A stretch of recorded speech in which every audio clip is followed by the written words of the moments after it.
बिस्मिल्लाहिर्रहमानिर्रहीम। अस्सलाम वालेकुम नाज़रीन, उम्मीद करता हूँ आप तमाम लोग खैरियत से होंगे।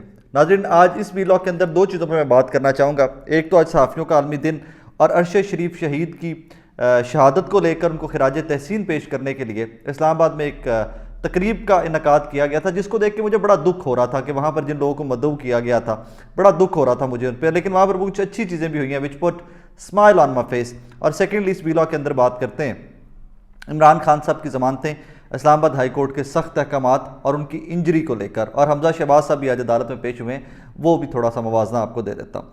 जनाब अली, पहले बात करते हैं अरशद शरीफ शहीद, उनकी याद में उनको खिराज तहसीन पेश करने के लिए सहाफ़त का एक इदारा, सहाफ़त का एक यूनिवर्सिटी थे अरशद शरीफ साहब, और रहेंगे, हम उनके काम से सीखते रहेंगे। इस्लामाबाद में उनको खिराज तहसीन पेश करने के लिए एक तकरीब का आगाज़ किया गया। उस तकरीब की फ़ोटोज़ आई जब, तो उसमें वो मोहतरमा गरीदा फ़ारूकी साहिबा ख़िताब फरमा रही हैं और वो अपने बारे में कर रही हैं कि जी हरास करते हैं सहाफ़ियों को, ये करते हैं वो करते हैं, मेरी FIA में 8 एप्लीकेशन पेंडिंग पड़ी हैं, all that. I was hurt. Garida Farooqui उन साहिबान में से, उन ख़वातीनो हज़रात में से एक हैं जो अरशद शरीफ की शहादत को और उनको यहाँ से निकलने को, जाने को मॉक करती रही हैं। मतलब इनके वहाँ पाकिस्तान से निकलने को तो ये बहुत ओपनली मॉक करती रही हैं गरीदा साहिबा। तो अब ये किस मुंह उठाकर कैसे ये लोग उनको सपोर्ट करने और कैसे उनकी शहादत के ऊपर खिराज तहसीन, ये लोग होते कौन है कि तो बहुत छोटे और बोने लोग हैं कि ये अरशद शरीफ साहब जैसे शख्सियत को ये खिराज तहसीन पेश करें। इनका कद ही नहीं है इतना कि इस तरह की शख्सियत के बारे में भी बात कर सकें। मुझे बड़ा दुख था कि इस तरह के लोगों को इन्वाइट किया गया उस इवेंट के अंदर। साथ वहाँ पर मुस्लिम लीग नून के जावेद लतीफ़ साहब को भी इन्वाइट किया गया था, वहाँ पर आज़म नज़ीर तारड़ साहब को भी इनवाइट किया गया था। ये लोग इसका, I am sorry to say that, सियासतदान है, फेयर इनफ, हम हमारे मेरे लिए तो कम से कम सबके सब काबिल एहतराम है, लेकिन इस कद के नहीं है कि ये अरशद शरीफ के बारे में बात कर सकें, क्योंकि इन लोगों ने, तमाम लोगों ने अरशद शरीफ शहीद की शहादत का, पाकिस्तान छोड़ के जाने का, एक एक चीज़ का मजाक उड़ाया हुआ था। ये देखकर मैं बड़ा गुस्से में था। मतलब आई वाज सैड कि यार ये क्या कर रहे हैं ये लोग, ये इंतज़ामिया को नहीं पता था कि किसको बुला रहे हैं। मैं तो बुरा भला कह रहा था इस इवेंट की इंतज़ामिया को, लेकिन वहाँ पर एक वीडियो आती है, अनम शेख साहिबा इस्लामाबाद से हमारी एक दोस्त हैं, सहाफ़ी हैं, उन्होंने वीडियो ट्वीट की and that put smile on my face. वो रिजवान की वीडियो थी, हमारे एक दोस्त हैं, रिपोर्टर हैं, बहुत अच्छा काम करते हैं, बड़े ब्लंट और बड़े बोल्ड रिपोर्टर हैं, दबंग रिपोर्टर हैं। वो एहतजाज कर रहे हैं उस तकरीब में खड़े होकर कि भाईजान इन लोगों को आपने बुलाया हुआ है, हम लोग इस तकरीब का हिस्सा नहीं होना चाहिए। इनको अरशद शरीफ शहीद के नाम को लेकर इन लोगों को कोई राइट नहीं कि ये उनके ऊपर बात कर सकें। और वो बाकी लोगों को भी कह रहे हैं, इमरान रियाज साहब को भी गालिबन कह रहे हैं कि आपको भी इस तकरीब का हिस्सा नहीं होना चाहिए, आप भी यहाँ से उठें और यहाँ से चलते बने आप सब लोग के जो जो अरशद शरीफ की शहादत को लेकर जिनको वाकई जिनका लॉस था, जिन लोगों का, उनको इस तकरीब का हिस्सा नहीं होना चाहिए। और इतनी देर में हम देखते हैं कि उसी फुटेज के अंदर, मैं कोशिश करता हूँ मैं पीछे आपको फुटेज भी दिखा दूँ कि वो लोग जो हैं वहाँ पर मौके पर, जो इंतज़ामिया है इस सारे इवेंट की, वो अरशद शरीफ शहीद के बारे में बात करते हुए और इन लोगों की को मदऊ करने के मुखालिफ जिन लोगों ने बात की है, उन लोगों को जनाब वो पुश आउट करके उनको वहाँ से निकाल कर वो पीछे वहाँ से निकाल देते हैं, वहाँ से इवेंट से। Rizwan is there, Rizwan is shouting, Rizwan is ऊँची ऊँची बात कर रहे हैं कि ये गलत है और इमरान भी, आपको भी इस तकरीब का हिस्सा नहीं होना चाहिए।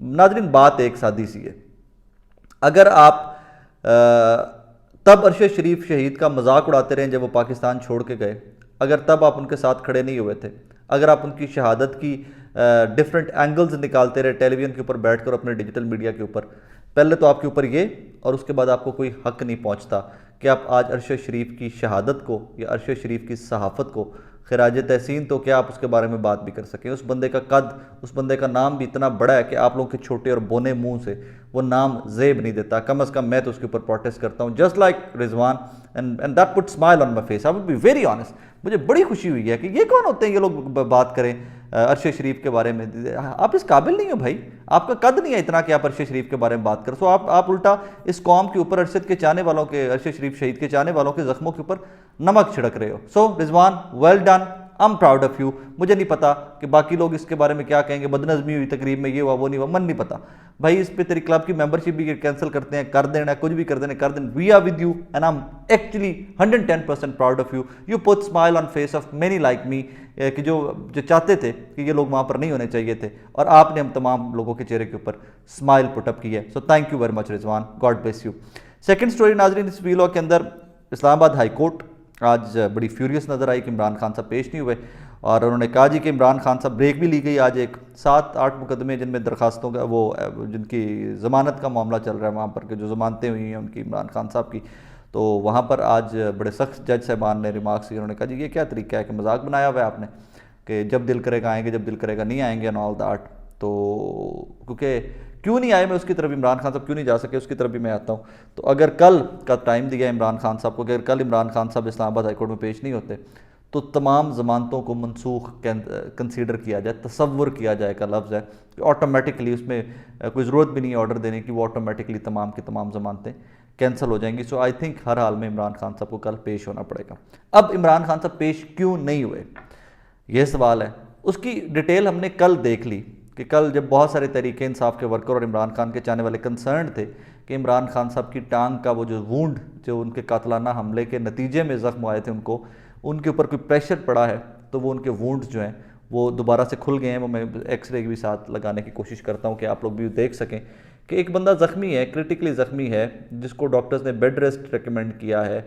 और उसके बाद भी देखें कोर्ट्स हैं उसके ऊपर, मैं तो कमेंट की बहुत डिटेल में नहीं कर सकता, उनका एक अपना तरीक़ाकार है, लेकिन आई थिंक वो इस्तिस्ना जो है वो इंसानी बुनियादी हुकूक की बुनियाद पर ही दे देना चाहिए था कि एक शख्स जो नहीं आ सकता, जो ज़ख्मी है, तो इसी एक चीज़ के ऊपर भी इस्तिस्ना दिया जा सकता था।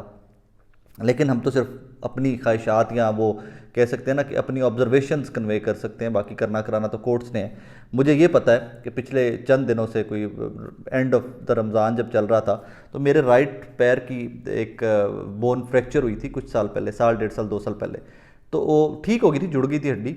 उस दिन कोई रमज़ान के आखिरी अशरे के अंदर एक अफ्तारी के अंदर मेरे उस पैर के ऊपर एक स्टेयर उतरते हुए प्रेशर ज़्यादा आया, वो पाँव नीचे पड़ा है ज़ोर से, एक प्रेशर नीचे आया। तो 10-15 दिन हो गए हैं, मैं अभी तक भी नॉर्मली चल नहीं पा रहा। मैं नॉर्मली बंद जूता जिस तरह का मैं रूटीन में यूज़ करता हूँ, मैं लेदर नहीं पहन पा रहा।